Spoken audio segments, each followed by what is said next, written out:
어서오세요. 별글 책방입니다. 오늘은 청림출판사에서 나오고 애니 듀크가 쓴 인생을 운에 맡기지 마라를 낭독하겠습니다.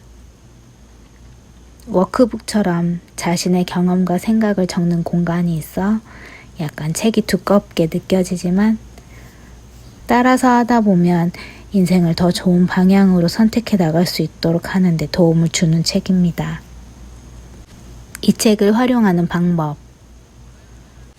이 책은 다양한 연습 문제, 사고 실험, 예시를 통해 각각의 장에서 제시하는 틀과 의사결정 도구, 그리고 심적 모형을 스스로 강화해 볼 수 있도록 구성되어 있다. 따라서 펜을 들고 직접 고민해 보고 자신의 경험과 생각을 쓰면서 읽으면 가장 큰 효과를 얻을 수 있을 것이다. 그러나 반드시 그렇게 해야 하는 건 아니다. 그냥 눈으로 책을 읽어 나가기만 해도 여전히 많은 것을 배울 수 있다. 어떤 방식을 택하든 언제든 필요할 때마다 펼쳐보고 참고할 수 있도록 여러 연습 문제, 도구, 정의, 표, 기록 양식, 평가지, 장별 요약, 체크리스트를 제시해 놓았다. 그러므로 한 번 읽고 넘어가기보다는 복사, 재사용, 공유, 재검토해서 충분히 활용하기 바란다. 이 책은 첫 장부터 순서대로 읽어나가는 것이 가장 효과적이다. 책의 앞쪽에서 다른 개념을 토대로 다음 내용이 이어질 때가 많기 때문이다. 그러나 각각의 장은 그 부분만 읽어도 충분히 이해할 수 있도록 짜여 있으므로 만약 유난히 관심이 가는 장이 있어서 거기서부터 읽고 싶다면 그렇게 해도 상관없다. 그만두는 용기가 필요한 순간도 있다. 근처 영화관에 가서 오후 7시 일본 상영관에서 상영하는 영화를 봤다. 이 말은 같은 시간대에 입원해서 18번 상영관에서 하는 영화를 볼 수 없다는 뜻이다. 4년간 대학교 학위를 땄다. 그 기간에는 내 모든 관심과 열정을 밴드 활동에만 쏟아 부을 수 없다. 윈스턴 처칠의 공식 전기를 읽느라 다른 책 35권을 읽지 못했다. 또는 법학대학원 2학기를 마치지 못했다. 내가 하는 모든 선택에는 기회비용이 발생한다. 어느 한 선택지를 고르면 나머지 선택지와 그로 인한 상승 잠재력은 포기해야 한다. 내가 포기한 선택지의 잠재적 이득이 클수록 기회비용도 크다. 기회비용이 클수록 신속한 결정 때문에 치러야 할 대가도 커진다. 식당에서 주문한 음식이 입맛에 안 맞는다면 즉시 기회비용을 인지할 수 있다. 다른 음식을 시켰더라면 더 맛있었을 수도 있고 좀 더 신중하게 결정했더라면 메뉴를 잘못 고르지 않았을지도 모른다. 내가 고른 영화가 지루하거나 내가 선택한 회사나 집이 마음에 들지 않을 때도 마찬가지다. 기회비용과 잠재적 영향력. 기회비용은 의사결정의 잠재적 영향력을 일정 부분 결정하기 때문에 시간, 정확성 상충관계를 다룰 때 반드시 고려해야 하는 요소다. 내가 포기한 선택지의 잠재적 이득이 크다면 그만큼 기회비용도 크다는 뜻이다. 다시 말해서 의사결정 속도를 높이느라 정확성을 희생한 대가가 크다는 의미다. 반면 기회비용이 적으면 내가 포기한 이득도 적으므로 의사결정 속도를 높이더라도 그로 인한 페널티가 크지 않다. 행복 테스트도 이와 비슷한 맥락이다. 고민 중인 일에 잠재적 영향력이 적으면 가능한 선택지 중 어떤 것을 골라도 그로 인한 기회비용이 적다. 즉, 어떤 결정을 하든 얻을 것이 많지 않다. 반복적인 선택은 기회비용을 상쇄한다. 의사결정 순간이 반복되면 다시 돌아가서 처음과는 다른 선택을 해볼 수 있기 때문이다. 내가 포기한 선택지의 상승 잠재력을 되돌릴 수 있는 기회가 금세 다시 주어진다. 따라서 이번 의사결정에서 어떤 선택지를 포기한다고 해서 그 선택지의 상승 잠재력을 영원히 포기하는 것은 아니다. 그런데 그 외에도 기회비용을 상쇄할 수 있는 방법이 또 하나 있다. 바로 중도 포기다. 끈기 vs 중도 포기. 중도 포기자는 절대 승리할 수 없고 승리자는 절대 중도 포기하지 않는다. 토마스 에디슨이나 테드 터너와 같은 비즈니스 선구자들로부터 빈스 롬바르디, 미아햄 등의 운동선수, 데일 카네기, 나폴레온 힐 등의 작가, 제임스 코든, 릴 웨인 등의 연예인에 이르기까지 많은 사람이 이와 같은 메시지를 강조한다. 끈기 있는 자가 성공한다는 건 널리 인정받는 진리인 듯하다. 그러나 끈기 있게 도전하는 것만큼이나 중도 포기 또한 중요하다. 사실 중도 포기는 이렇게 거의 전 세계적으로 부정적인 평가를 받을 만큼 나쁜 것이 아니다. 중도 포기는 기회비용을 상쇄하고 정보를 수집할 수 있는 강력한 도구이며 그렇게 모은 정보는 훗날 진짜로 끈기 있게 밀어붙여야 할 때 더욱 질 좋은 의사결정을 내릴 수 있는 밑거름이 돼준다. 하나의 선택지에 한정된 자원, 즉 시간을 투자하기로 결정할 때는 제한적인 정보를 토대로 그러한 결정을 내린다. 그러나 내가 한 선택이 조금씩 진행됨에 따라 새로운 정보가 모습을 드러낸다. 그리고 때로는 그로 인해 내가 한 의사결정이 최선의 선택이 아니었다는 사실을 알게 되기도 한다.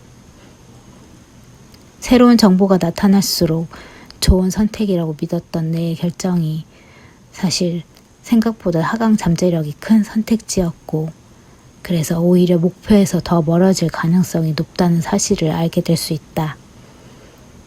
또는 내가 한 선택도 나쁘지는 않지만 그보다 더 좋은 선택이 있다는 사실을 알게 될 수도 있다. 그럴 때에는 중도 포기를 고려해보는 것이 좋다. 포커 선수라면 누구나 언제 패를 버려야 할지도 알아야 하네 라는 kenny 로저스의 노랫말에 공감할 것이다. 내가 가진 한정된 자원을 투자하기로 결정한 선택지가 알고 보니 최선이 아닌 것 같다는 생각이 든다면, 그리고 이제라도 진행 방향을 바꿀 수 있다면 아직 늦지 않았다. 지금이야말로 손실을 멈추고 패를 버려야 할 때다. 물론 중도 포기에도 비용이 뒤따른다.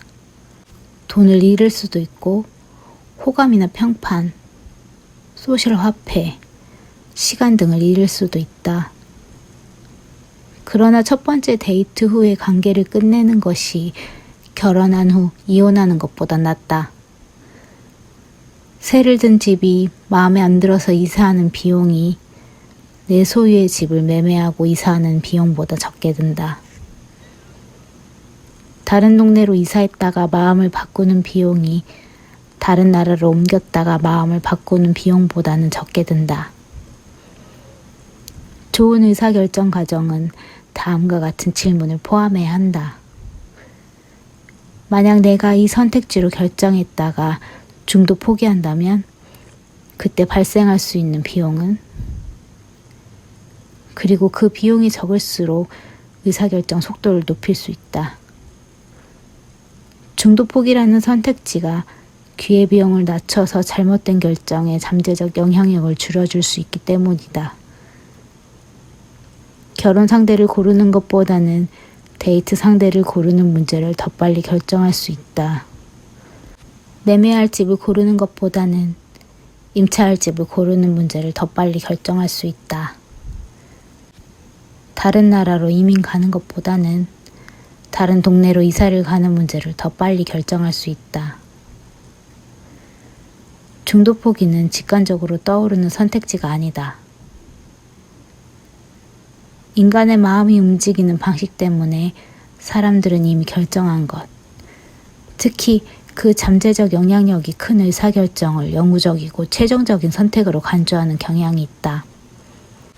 그러나 중도폭이라는 선택지를 고려하기 시작하면 내가 감히 되돌릴 수 없다고 믿었던 의사결정 중 상당수가 사실은 엄두도 못 낼 만큼 중도폭이 비용에 비싼 의사결정이 아니었다는 사실을 발견할 수 있다. 대학교 선택이 어려운 이유는 지금의 선택이 앞으로의 4년을 좌우할 것이며 그 선택은 영원히 바꿀 수 없다고 생각하기 때문이다.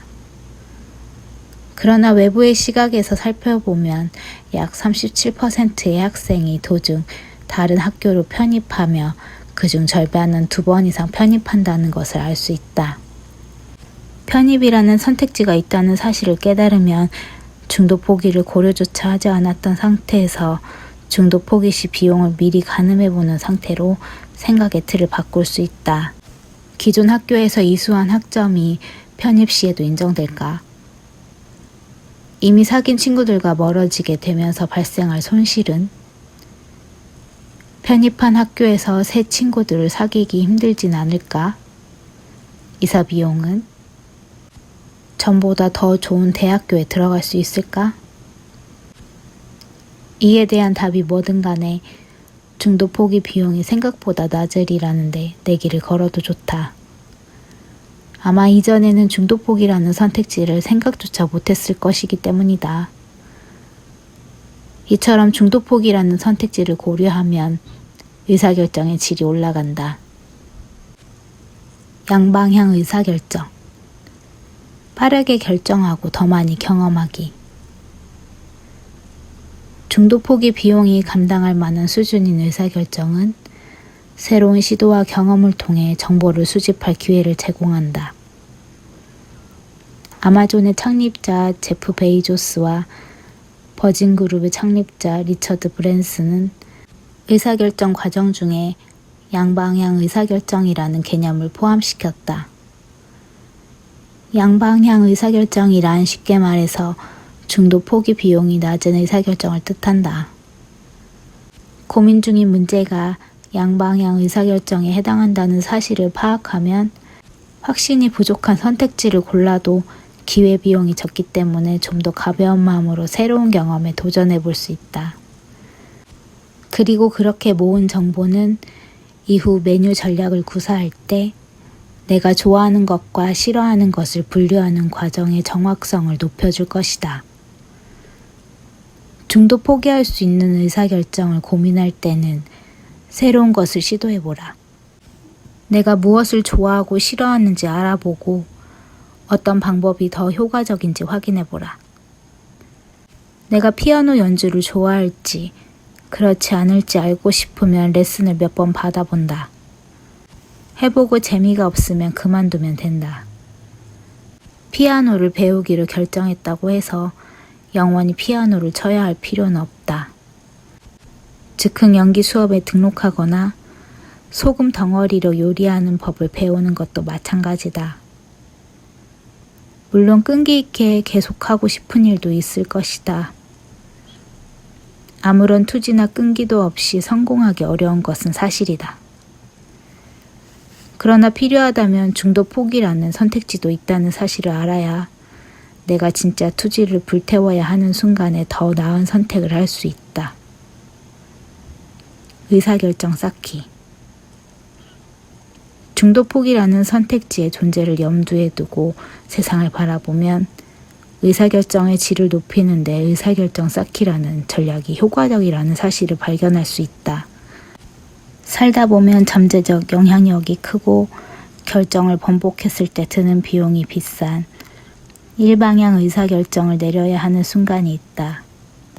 그러한 결정을 앞두고 있을 때는 그 전에 먼저 중도 포기 비용과 잠재적 영향력이 적은 의사결정을 통해 일방향 의사결정에 도움이 될 만한 정보를 모을 수 있는지 생각해 보는 것이 좋다. 데이트는 의사결정 쌓기를 자연스럽게 적용한 대표적인 사례다. 데이트 경험이 많을수록 내가 어떤 성향의 사람을 좋아하고 싫어하는지에 대한 정보가 충분해지기 때문에 진지한 관계를 고민할 때에도 더 현명하게 결정할 수 있다. 마찬가지로 특정 지역에 집을 사볼까 고려하고 있다면 먼저 그 지역의 집을 빌려서 살아볼 수 있다. 동시 선택으로 빠르게 결정하고 더 많이 경험하기. 이반 보에스키는 부당 내부 거래로 1억 달러의 벌금을 내고 수감되기 전까지 1980년대 성공한 월스트리트 증권 투자자의 상징이었다. 한 시대를 상징하는 인물이었던 만큼 그와 관련된 요란하고 과정된 이야기 또한 수없이 쏟아졌다. 풍문에 의하면 보에스키는 하루에 3시간만 잤으며 직장에서는 절대 의자에 앉는 법이 없었고 어느 경영대학원 졸업식에서 탐욕은 선이다 라는 말을 처음으로 한 사람이었으며 영화 월스트리트에 등장하는 고든 게코의 실제 모델이었다고 한다. 그 중에서도 최고는 보에스키가 뉴욕의 유명 레스토랑인 태번 온더그린에 식사하러 가서 전 메뉴를 주문한 후 한 입씩만 먹었다는 일화다. 아마도 그저 뜬 소문에 불과할 테지만 어쨌든 이는 유용한 의사결정 원칙을 하나 보여준다. 하나의 선택지를 고르기 어려울 때에는 동시에 둘 이상의 선택지를 고르는 방법도 있다는 것이다.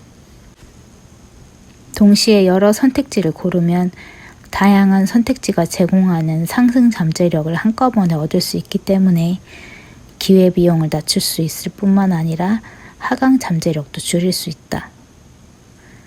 이반 보에스키만큼 부유하지 않더라도 같이 식당에 간 사람들에게 음식을 나눠 먹자고 설득해서 에피타이저나 앙트레 여러 개는 충분히 여러 가지 주문할 수 있다. 같은 시간대에 야구 경기도 보고 싶고 농구랑 축구도 보고 싶다면 모니터를 여러 대 설치하거나 스포츠바에 갈 수도 있다. 두 가지 홍보 방법을 두고 고민 중이라면 모의시장에서 두 가지 모두를 시도해보고 어떤 것이 더 효과가 좋은지 확인할 수 있다. 파리와 로마를 모두 방문하는 여행 일정을 계획할 수도 있다. 동시에 둘 이상의 어떤 선택을 하면 새로운 경험을 할 기회도 더 많이 가질 수 있고 더 많은 정보를 얻을 수도 있다. 동시에 둘 이상의 선택을 하면 하강 잠재력에 노출될 가능성 또한 낮출 수 있다. 나쁜 결과가 나올 확률이 10%에 불과한 의사결정이라고 해도 어쨌든 결과가 좋지 않을 가능성이 10%는 존재한다. 그러나 나쁜 결과가 나올 확률이 10%인 의사결정을 동시에 여러 가지 할 수 있으면 내가 선택한 모든 의사결정이 바람직하지 않게 풀릴 가능성은 거의 없다. 따라서 의사결정 속도를 높였을 때 발생할 수 있는 페널티 또한 자연스럽게 낮아진다. 물론 치러야 할 대가도 있다. 메뉴판에 있는 모든 음식을 주문하면 하나만 시킬 때보다 돈이 더 많이 든다. 또한 동시에 둘 이상의 일을 하면 수행 능력의 질이 떨어진다. 사람의 관심과 집중력은 유연하지만 무한정하지는 않기 때문이다. 그러므로 동시에 둘 이상을 선택해서 얻을 수 있는 이득과 그로 인해 잃을 수 있는 돈, 시간 등의 자원이나 수행 능력의 질 사이에서 균형을 잘 잡아야 한다. TV에서 두 사람과 동시에 데이트를 하는 시트콤을 본 적이 있다면 동시에 둘 이상의 선택을 할 수 있다고 해서 반드시 그렇게 해야 한다는 것이 아니라는 사실을 잘 이해할 수 있을 것이다. 오늘은 여기까지입니다. 들어주셔서 감사합니다.